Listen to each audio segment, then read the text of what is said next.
Guys, എല്ലാവർക്കും സുഖല്ലേ? ഇത് എൻ്റെ ഫേവറേറ്റ് ആയിട്ടുള്ള ഒരു കൂട്ടാനാണ് കേട്ടോ ഇന്നത്തെ സ്പെഷ്യൽ. ഈ കൂട്ടാൻ എൻ്റെ ഫേവറേറ്റ് ആയ പോലെ തന്നെ ഒരു പ്രാവശ്യം നിങ്ങൾ റെഡിയാക്കി നോക്കൂ. നിങ്ങളുടെ എല്ലാവരുടെയും ഫേവറേറ്റ് ആവും. അത്രയ്ക്ക് ടേസ്റ്റും സിമ്പിൾ ആയിട്ടുള്ള ഒരു കൂട്ടാനാണ് നമ്മൾ ഇന്ന് റെഡിയാക്കാൻ പോണേ.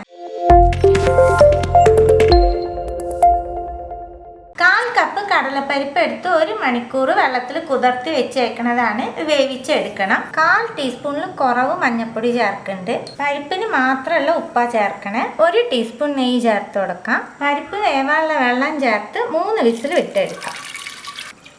പരിപ്പ് വേവുമ്പോഴേക്ക് നമുക്ക് കൂട്ടാൻ റെഡിയാക്കാൻ തുടങ്ങാം. 1 ടേബിൾ സ്പൂൺ വെളിച്ചെണ്ണ ചേർക്കുന്നുണ്ട്. എണ്ണ ചൂടാവുമ്പോൾ 1/2 ടീസ്പൂൺ കടുക്, 1/4 ടീസ്പൂൺ ചെറിയ ജീരകം, 1/4 ടീസ്പൂൺ കായപ്പൊടി, ഒരു ചെറിയ കഷ്ണം ഇഞ്ചി, 2 ചുവന്ന മുളക് മുറിച്ചത്, 3 പച്ചമുളക്, കുറച്ച് വേപ്പില, എല്ലാം കൂടി നല്ലോണം ഒന്ന് മിക്സ് ചെയ്ത് കൊടുക്കുക.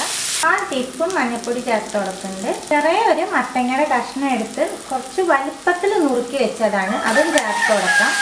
തൊലിയോട് കൂടിയാണ് കേട്ടോ മത്തങ്ങ ചേർക്കണേ. ഇതുപോലെ പച്ച കളറിലുള്ള തൊലിയാണെന്നുണ്ടെങ്കിൽ നിങ്ങൾ തൊലി കളയാണ്ട് ചേർത്തോളൂ. അല്ല, ഈ സ്കിന്നിൻ്റെ കളറിൽ ചില മത്തങ്ങയുടെ തൊലി ഉണ്ടാവും.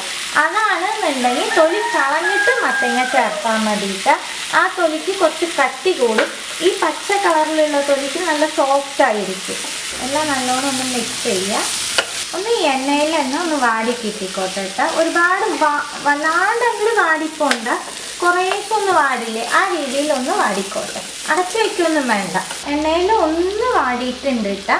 ഈ സമയത്ത് പരിപ്പ് വേവിച്ച വെള്ളമില്ലേ, അതാണ് മത്തങ്ങ വേവാനായിട്ട് ചേർത്ത് കൊടുക്കണേ. പരിപ്പ് വേവിക്കാൻ വെക്കുമ്പോൾ കുറച്ച് വെള്ളം കൂടുതൽ വെച്ചോളൂ കേട്ടോ. അപ്പം മത്തങ്ങ വേവിക്കാനായിട്ടുള്ള വെള്ളം അതിൽ തന്നെ നമുക്ക് കിട്ടിക്കോളും. കൂട്ടാന് ആവശ്യമായിട്ടുള്ള ഉപ്പ് ചേർത്തിട്ട് മത്തങ്ങ വേവിച്ചെടുക്കാം. മത്തങ്ങ നല്ലോണം വെന്തു കിട്ടാം. പരിപ്പ് വേവിച്ച ആ വെള്ളം ചേർത്തിട്ടുള്ളൂ. പിന്നെ ഞാൻ വെള്ളം ഒന്നും ചേർത്തിട്ടില്ല. ഒന്ന് കുത്തി ഉടയ്ക്കാം. ഒരുപാട് അങ്ങോട്ട് കുത്തി ഉടച്ചാൽ അങ്ങോട്ട് കുഴഞ്ഞു പോകണ്ട, കുറേശ്ശെ ഒന്ന് കുത്തി ഉടച്ചാൽ മതി. ഈ കൂട്ടാന് കഷ്ണങ്ങൾ കുറച്ച് കാണണം. ചാറ് പോലെയുള്ള കൂട്ടാനും അല്ല കേട്ടോ. നമുക്ക് ഊണിന് ചോറിൽ അങ്ങോട്ട് പെരട്ടി കഴിക്കാൻ പാകത്തിനുള്ള ഒരു കൂട്ടാനാണ്. ഈ കൂട്ടാന് സവാളയോ തക്കാളിയോ ചെറിയ ഉള്ളിയോ ഒന്നും വേണ്ട. സിമ്പിളായിട്ട് നമുക്ക് റെഡിയാക്കി എടുക്കാൻ പറ്റുന്ന ഒരു കൂട്ടാനും കൂടിയാണ്. നമ്മൾ വേവിച്ച് വെച്ചേക്കണ പരിപ്പ് ചേർക്കുന്നുണ്ട്. അതുപോലെ പരിപ്പ് വേവിക്കുമ്പോഴും വെന്ത് കുഴഞ്ഞു പോകണ്ട, എന്നാൽ വെന്തിട്ടും ഉണ്ടാവണം. ആ രീതിയിൽ വേവിച്ചാൽ മതി. ഈ കൂട്ടാനിൽ പരിപ്പ് ഇതുപോലെ കാണണം. നമുക്ക് 1 ടേബിൾ സ്പൂൺ പുളിവെള്ളം ചേർക്കുന്നുണ്ട്. 1 ടീസ്പൂൺ ശർക്കരയ്ക്ക് പകരം പഞ്ചസാര ആണെങ്കിലും ചേർത്തോളൂ. എല്ലാം ഒന്ന് മിക്സ് ചെയ്ത് കൊടുത്ത് ഒന്നും കൂടി ഒന്ന് തിളപ്പിച്ചെടുക്കാം. തിളച്ചതിന് ശേഷം ഉപ്പ് ശരിയാണോ നോക്കിക്കോളൂ കേട്ടോ. അത്രേ ഉള്ളൂ കേട്ടോ നമ്മുടെ കൂട്ടാൻ. പുളിയൊക്കെ ഒഴിച്ച് ഒന്ന് തിളപ്പിച്ചാൽ മാത്രം മതി. സിമ്പിളായിട്ട് 10 മിനിറ്റ് മതി. നമുക്ക് ചോറിനൊരു അടിപൊളി കൂട്ടാൻ റെഡിയാക്കി എടുക്കാൻ പറ്റും.